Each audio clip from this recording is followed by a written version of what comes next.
우리는 2주 동안 어떻게 교회를 이루어 가는지를 함께 나누었습니다. 1주차 때에는 교회가 우리의 필요에 의해서 만들어진 것이 아니라 하나님께서 우리를 택하셔서 하나님의 백성과 하나님의 자녀 삼으셨고 그러한 사람들이 모여 교회를 이룰 수 있도록 하셨다고 말씀을 나눴죠. 그리고 지난주에 우리는 그러한 사람들이 함께 이룬 교회는 우리의 조건적인 것이 아니라 하나님의 무조건적인 사랑과 은혜 안에 하나님의 백성이 되고 하나님의 교회가 된 그것을 기억하여서 은혜가 있는 교회가 되어져야 됨을, 은혜로 세워져 가는 교회가 되어져야 함을 우리가 함께 나눴습니다. 그리고 오늘은 좀 더 한 걸음 더 나아가 교회는 그럼 어떻게 지어져 가는가? 하나님은 어떠한 방식으로 교회를 세워 가시는가라고 하는 이러한 질문에 대한 바울의 답을 좀 찾아가려고 합니다. 결론적으로 그 답을 말하면 그 교회는 우리 개인이 아니라 하나님의 은혜를 받은 우리 모두가 함께 교회를 지어가는 그러한 과정 속에서 교회를 이루어 간다라고 볼 수가 있습니다. 바울은 조금씩 문제의 핵심으로 들어가고 있습니다. 에베소서 2장 11절 말씀을 우리 같이 읽어보도록 하겠습니다. 함께 읽겠습니다. 그러므로 생각하라. 너희는 그때의 육체로는 이방인이요 손으로 육체에 행한 할례를 받은 무리라 칭하는 자들로부터 할례를 받지 않은 무리라 칭함을 받는 자들이라. 아멘. 또한 12절을 보면 그때 너희는 누구 밖에요? 그리스도 밖에 있었고 이스라엘 나라 밖에 사람이라. 약속의 언약들에 대하여는 외인이요 세상에서 소망이 없고 하나님도 없는 자이더니. 아멘. 이 이야기는 사실 우리에게 대한 이야기죠. 구약을 보면 하나님은 유대인들에게 하나님의 백성이라 하셨고 그 외에 이방인들은 하나님의 선택을 받지 못한 민족이었습니다. 물론 이스라엘을 통해 하나님 안으로 들어오게끔 이스라엘을 통하여 일하시고자 했지만 그것을 이스라엘이 하지 못했습니다. 그런데 바울은 지금 그러한 이야기를 하고 있죠. 왜 이러한 이야기를 하고 있을까요? 왜 에베소 교회의 헬라 유대인들에게 이방인된 그 그리스도인들에게 왜 너희는 그러한 자들이었다라고 이야기하고 있을까요? 이것이 그들 교회 안에 있었던 문제 중에 하나였습니다. 에베소 교회 안에는 두 부류의 사람들이 있었습니다. 하나는 유대인이지만 예수님을 믿는 사람들이 있었고 또 한 부류는 이방인이지만 그리스도인이 되어 예수님을 믿는 사람들이 있었습니다. 그리고 이 두 부류의 사람들에게는 보이지 않는 장벽이 있어서 서로 그 신분이 그러한 것들이 그 둘을 하나 되지 못하게 하는 그러한 장벽과 같은 그러한 벽의 문제가 있었다라는 거죠. 유대인들은 자신들은 구약시대부터 선택받은 백성이라고 하는 선민의식 그러한 생각이 있었고 그러니 이방인들에 대한 그러한 약간의 무시와 그들보다 자신들의 좀 더 우월함을 가지고 있었다라고 볼 수가 있습니다. 교회 안에 문제는 사실 거의 이러한 유사한 모습에서 나타난다라고 볼 수가 있습니다. 교회에는 다양한 사람들이 모이고 그 다양한 사람들 안에는 보이지 않는 장벽이 존재하게 됩니다. 대부분의 사람들은 교회에서 하나가 되어야 된다는 것을 알고 있고 스스로는 그렇게 하고 있다라고 생각을 하지만 사실 교회 안에서의 직업 또한 지역, 생활 수준, 자신의 관심사 그리고 나이대 그리고 뭐 여러 가지 그러한 것들이 교회 안에 여러 부류의 모임과 그러한 그룹을 만들게 되고 그러다 보니 서로 간의 갈등들이 생겨나게 되는 것을 보게 됩니다. 이와 같이 에베소 교회 안에도 그러한 여러 가지 그러한 나눔 중에 하나가 바로 유대인과 이방인의 문제가 바로 그러한 문제가 되었다라고 볼 수가 있는 것이죠. 이렇게 각자의 기준으로 나누고 구분하는 것은 사실 그것의 문제가 아니라 나의 정체성을 잃어버린 그러한 문제라고 볼 수가 있습니다. 우리가 누구의 은혜로 지금 이 자리에 나와 예배하고 하나님의 자녀라고 말합니까? 하나님의 은혜죠. 하나님께서 우리를 은혜로 하나님의 자녀를 삼아 주셨습니다. 그렇기 때문에 우리는 하나님의 은혜만을 내세울 뿐이지 나의 어떠한 자랑이라던가 나의 어떠한 무언가를 내세울 만한 것이 사실 없다라고 볼 수가 있습니다. 그런데 사람들이 그것을 잃어버릴 때, 그것을 기억하지 못할 때 나의 무언가를, 나의 더 우월함을, 나의 어떠한 그러한 탁월함을 내세우며 그것으로 사람들 안에 보이지 않는 벽과 이 나눔을 가지게 되는 겁니다. 그래서 바울이 그것을 지금 이야기하고 있는 거죠. 하나님의 약속을 받지 못했던 이방인이었지만 지금 하나님의 백성으로 된 그것이 과연 무엇으로 되었는가를 이야기하며 점점 그 문제에 접근해 나가고 있습니다. 그래서 에베소서 2장 13절 말씀 우리 한번 읽어보겠습니다. 함께 읽겠습니다. 이제는 전에 멀리 있던 너희가 그리스도 예수 안에서 그리스도의 피로 가까워졌느니라. 아멘. 이전에는 유대인들은 하나님의 백성이었고 이방인들은 하나님의 선택을 받지 못한 그러한 세상 사람들이었습니다. 그런데 이 둘이 가까워졌죠. 누구를 통해서요? 예수 그리스도를 통해서. 예수 그리스도께서 흘리신 그 피는 이제는 이 둘 사이를 가깝게를 넘어 이제 하나가 되게 했습니다. 그래서 에베소서 2장 14절 말씀 우리 한 번 더 읽겠습니다. 그는 우리의 화평이신지라.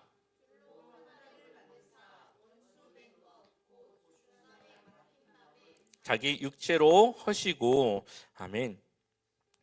아주 중요한 부분을 이야기하고 있습니다. 예수님의 죽으심과 예수님의 그러한 사역은 유대인을 위한 것도 아니었고 이방인을 위한 것도 아니었습니다. 모든 사람들을 위한 예수 그리스도의 일이었고 예수 그리스도를 통해 은혜를 받은 사람들은 이방인도 없고 유대인도 없고 헬라인도 없고 모두 새 사람이 되었다고 말하고 있습니다. 우리는 그리스도 안에서 새로운 사람, 새 창조를 받은 그러한 존재라는 것을 우리에게 말하고 있죠. 그래서 교회에서 하나됨을 말하는 것은 누군가가 양보해서 하나 되는 것이 아니라 내가 그리스도 안에서 새로워졌음을 깨닫고 그러한 은혜를 기억할 때, 그럴 때 우리는 교회가 하나가 될 수 있게 되는 겁니다. 그러한 새롭게 된 사람들은 유대인도 이방인도 없고 모두 그리스도 안에서 새롭게 된 새 사람만이 남게 되어지는 거죠. 그래서 처음 교회를 모일 때는 나눠질 수는 있겠지만 교회를 통해 예수 그리스도의 은혜 안에서 변화된 우리는 이제는 그러한 구분이 아니라 주님 안에 새 사람으로 된 모두 하나님의 자녀, 하나님의 백성밖에 없다라는 것을 지금 이야기하고 있는 겁니다.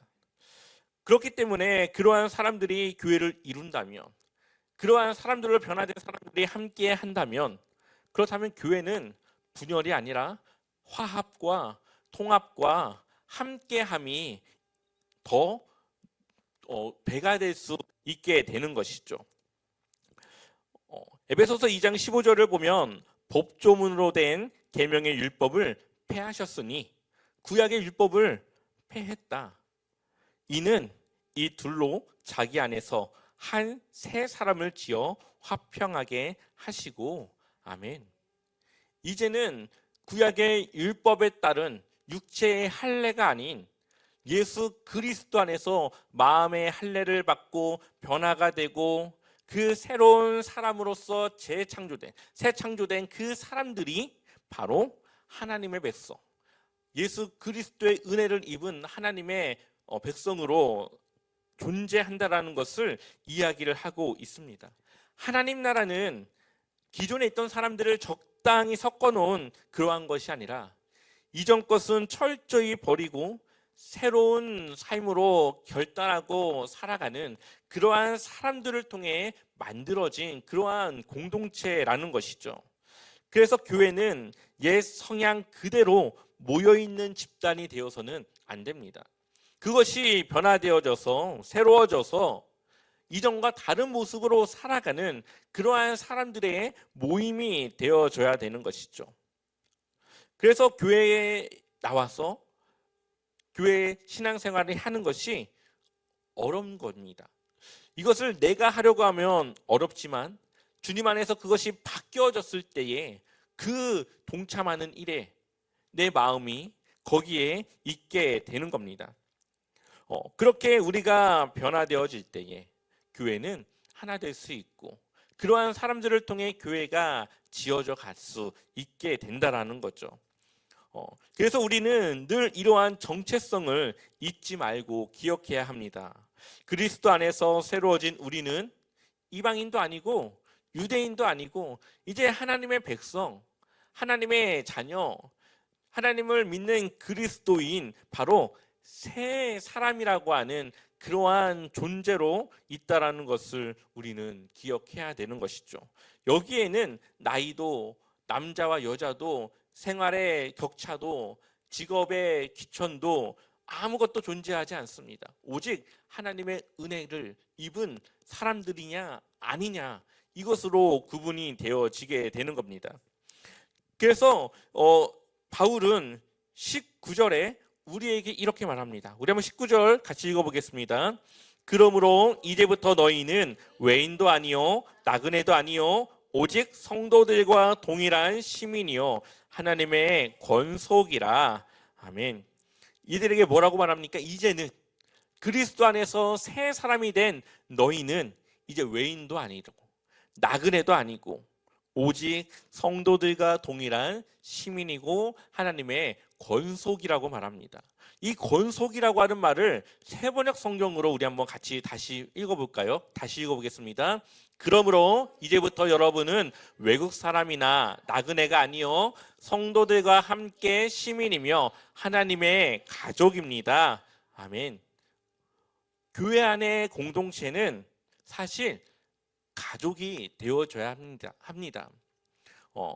우리가 혈육으로도 가족이 되지만 우리가 그리스도 안에서 한 가족, 한 공동체를 이루는 것이 바로 교회를 세워 나가는 것이라는 것을 우리에게 말하고 있는 것이죠.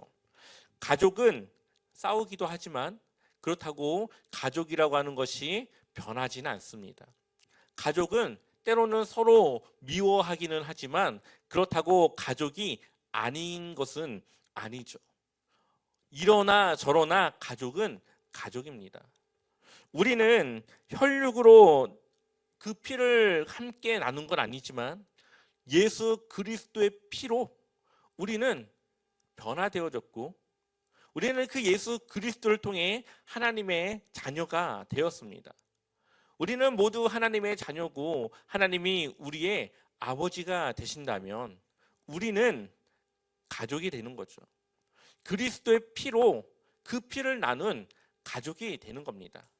사실 교회는 그러한 가족으로 함께 뭉쳐야 되고 그러한 가족의 모습을 갖추는 것이 하나님께서 우리에게 원하시는 교회의 모습이라는 것을 우리에게 보여주고 있습니다. 가족은 5명이 가족이라면 5명이 다 있을 때 뭡니까? 온전한 가족이죠. 물론 한 사람이 결혼해서 나갈 수도 있고 하지만 어쨌든 그 5명을 가족이라고 말합니다. 마찬가지로 교회 안에는 연약한 사람도 있고 조금 단단한 사람도 있고 성숙한 사람도 있고 그렇지 못한 사람도 있습니다. 그러나 교회라고 하는 그 공동체는 그러한 사람들이 모여 가족을 이룹니다. 그리고 그 가족이 함께 무언가를 해 나가며 그 안에서 함께 어우러지게 되는 것이죠. 바로 바울은 그것을 우리에게 교회를 세워나가는 그러한 정체성에 대해서 말하고 있습니다. 그래서 바울은 조금 그것을 더 쉽게 이야기하기 위해서 건축과 그것을 비유해서 이야기를 합니다. 에베소서 2장 20절을 보면 너희는 사도들과 선지자들의 터 위에 세우심을 입은 자라 그리스도 예수께서 친히 모퉁이 돌이 되셨느니라. 아멘. 교회의 기초, 교회의 그 터가 되는 그것은 바로 사도들과 선지자들의 터 위에 세움을 받았다라고 말하고 있죠. 이것은 무엇을 의미할까요? 선지자들과 사도들의 터 위에 세우심을 받았다. 이것은 구약과 신약의 말씀을 의미합니다. 사도들은 예수 그리스도의 신약의 말씀을 전했고 선지자들은 구약의 하나님의 말씀을 전한 대표적인 사람들이죠. 그렇기 때문에 구약의 하나님의 말씀과 신약의 예수 그리스도의 그 말씀을 그 기초로 해서 교회는 바로 그 말씀을 기초로 해서 세워져야 된다는 것을 의미하고 있는 겁니다. 그러니 교회 안에 말씀이 없다면 교회가 말씀을 중심으로 하나님의 말씀을 기준으로 세워져 가지 않는다면 그것은 교회가 될 수 없는 겁니다. 교회는 이 하나님의 말씀을 기초로 해서 그 말씀을 중심으로 세워져 가야 되는 곳이기 때문이죠.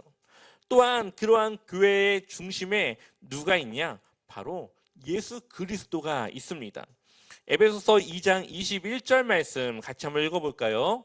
그의 안에서 건물마다 서로 연결하여 주 안에서 성전이 되어가고 아멘.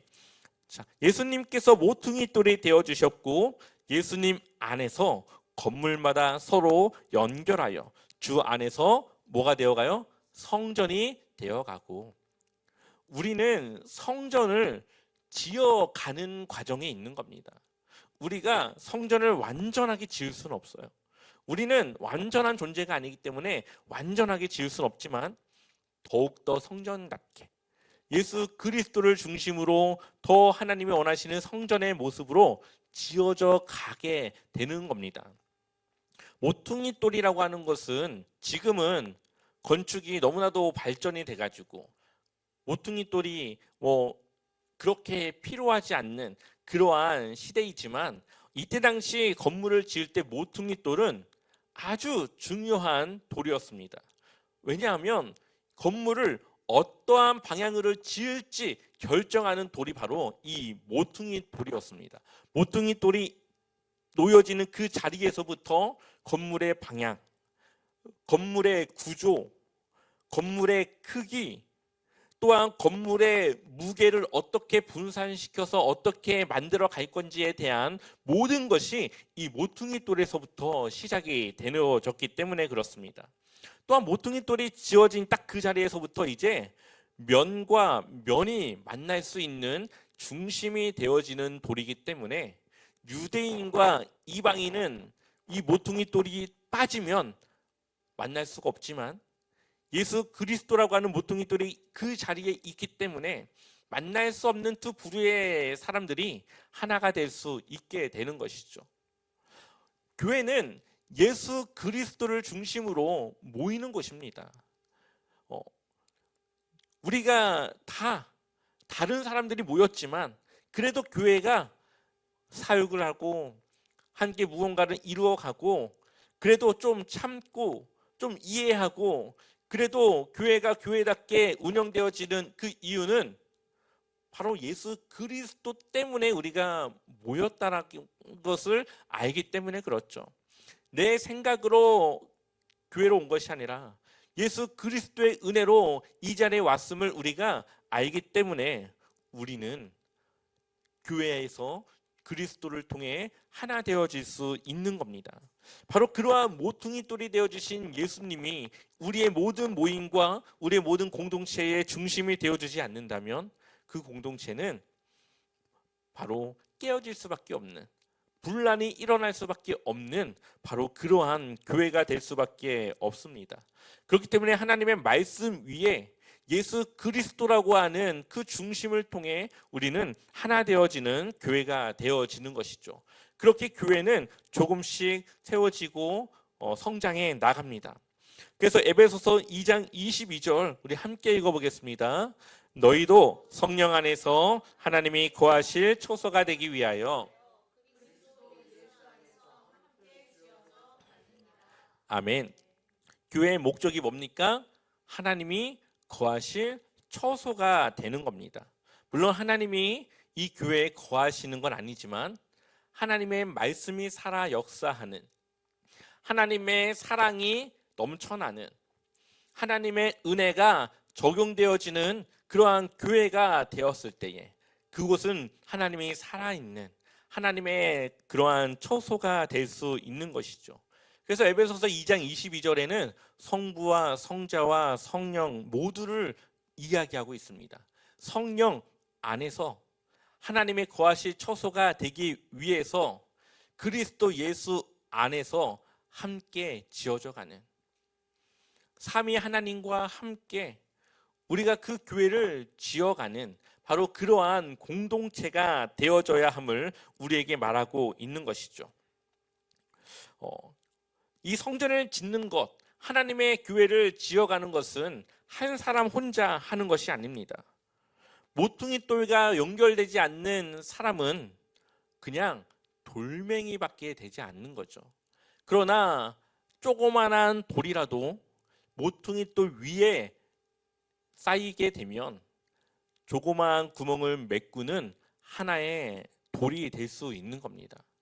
우리가 예수 그리스도를 중심으로 함께 지어져 가야 되는 이유는 바로 그러한 성전을 지어가기 위해 크고 작은 돌들은 모두 필요한 것이고 그 각자의 쓰임대로 그 각자의 그 부분을 막는 그 일들을 감당해야 되기 때문에 그렇습니다.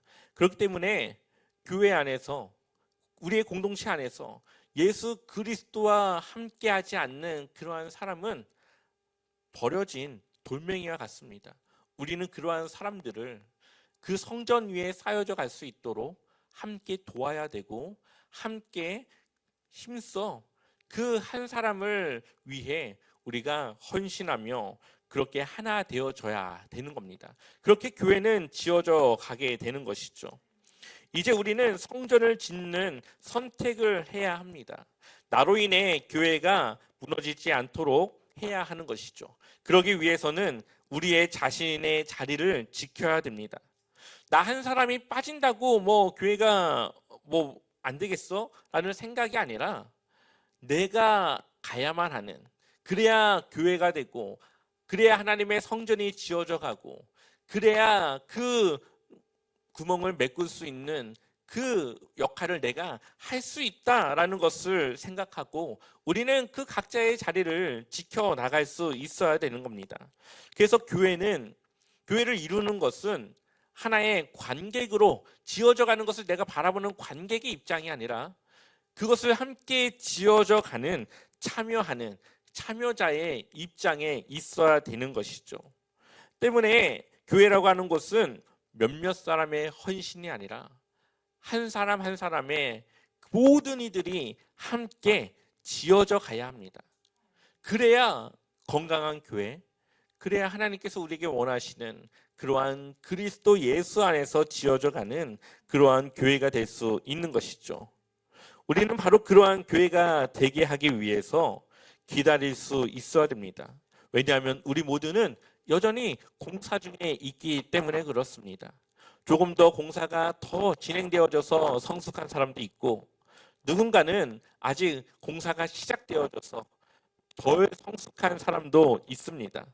그러한 여러 사람들이 함께 그 교회를 지어져 나가는 데 있어서 누군가를 기다려주고 누군가를 이끌어주며 그렇게 함께 그 변화의 과정 속에 동참해야 되는 것이죠. 우리 모두는 그러한 연약한 자를 기다릴 수 있는 그러한 성숙한 그리스도인이 되어줘야 되고, 그러한 것을 통해 우리는 성숙한 교회를 세워나갈 수가 있습니다. 하나님은 지금도 교회를 짓고 계십니다. 그리고 그 일에 우리를 사용하고 계십니다. 그리고 우리는 그 하나님 앞에 이러한 질문을 해야 합니다. 나는 벽을 쌓고 있는가? 아니면 그 벽을 허물고 있는가? 나는 교회를 짓는 지체인가? 관객인가? 나는 교회를 평가하고 있는 평가자인가? 아니면 세워져 가고 있는 참여자인가? 오늘 우리는 에베소서 2장 22절을 통해 우리는 함께 그 교회를 지어가야 한다라고 하는 그 사실을 기억했으면 좋겠습니다. 그런 의미에서 우리 마지막으로 에베소서 2장 22절 한 번 더 읽고 우리 말씀 마치도록 하겠습니다. 함께 읽겠습니다. 너희도 성령 안에서 하나님이 거하실 처소가 되기 위하여 그리스도 예수 안에서 함께 지어